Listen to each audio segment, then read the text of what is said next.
High Fox ASK here.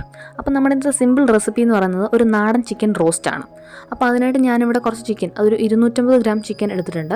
ആ ചിക്കനിലേക്ക് നമുക്ക് കശ്മീരി ചില്ലിപ്പൊടി, മഞ്ഞൾപ്പൊടി, മല്ലിപ്പൊടി, ചിക്കൻ മസാല, കുരുമുളക് പൊടി ഇതെല്ലാം ചേർത്ത് നന്നായിട്ടൊന്ന് മാരിനേറ്റ് ചെയ്ത് വെക്കണം. ഒരു അരമണിക്കൂർ നമുക്കത് മാറ്റി വെക്കാം.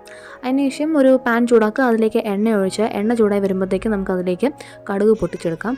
കടുകെല്ലാം ഒന്ന് ശരിക്കും പൊട്ടി വരുമ്പോഴത്തേക്കും ഞാനിവിടെ 1.5 സവാള ഇവിടെ സ്ലൈസ് ചെയ്ത് ചേർത്ത് കൊടുക്കുന്നുണ്ട്. അതൊന്ന് നന്നായിട്ട് വഴന്ന് വരുമ്പോഴത്തേക്കും നമുക്കതിലേക്ക് 1/2 ടേബിൾ സ്പൂൺ ജിഞ്ചർ ഗാർലിക് പേസ്റ്റും കുറച്ച് കറിവേപ്പിലയും കൂടെ ചേർത്ത് കൊടുക്കാം. ഇതെല്ലാം നന്നായിട്ട് മിക്സ് ചെയ്ത് വരുമ്പോഴത്തേക്കും നമുക്ക് അടുത്ത ഇൻഗ്രീഡിയൻ്റായ പച്ചമുളകും കൂടെ ചേർത്ത് ഒന്നും കൂടെ വഴറ്റിയെടുക്കാം. സോ പച്ചമുളകൊന്ന് ശരിക്കും വഴന്ന് വരുമ്പോഴത്തേക്കും ഞാനിവിടെ ഒരു തക്കാളിയും കൂടെ അരിഞ്ഞ് ചേർത്ത് കൊടുക്കുന്നുണ്ട്. ഇതെല്ലാം നന്നായിട്ട് വഴന്ന് വരുമ്പോഴത്തേക്കും നമുക്ക് നമ്മുടെ മസാലപ്പൊടികൾ ഓരോന്നായിട്ട് ചേർത്ത് കൊടുക്കാം. ഇവിടെ ഞാൻ മുളക് പൊടി, മഞ്ഞൾപ്പൊടി, മല്ലിപ്പൊടി, ചിക്കൻ മസാല, ഗരം മസാല, അതേ നമ്മൾ മാരിനേറ്റ് ചെയ്യാൻ ഉപയോഗിച്ച അതേ സീസണിങ്സ് തന്നെയാണ് ഇവിടെയും ചേർക്കുന്നത്. ജസ്റ്റ് ഗരം മസാല മാത്രമേ അഡീഷണലായിട്ട് ആഡ് ചെയ്യുന്നുള്ളൂ.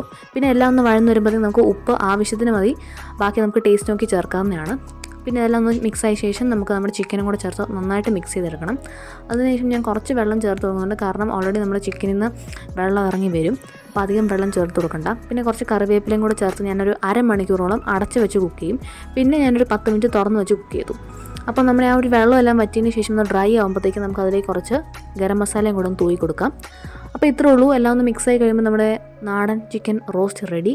അപ്പോൾ എല്ലാവരും ട്രൈ ചെയ്ത് നോക്കുക. നിങ്ങൾക്ക് ഇത് ഇഷ്ടപ്പെട്ടെങ്കിൽ ഉറപ്പായിട്ടും ഈ വീഡിയോ ലൈക്ക് ചെയ്യാനും ഒപ്പം നമ്മുടെ ചാനൽ സബ്സ്ക്രൈബ് ചെയ്യാനും മറക്കണ്ട.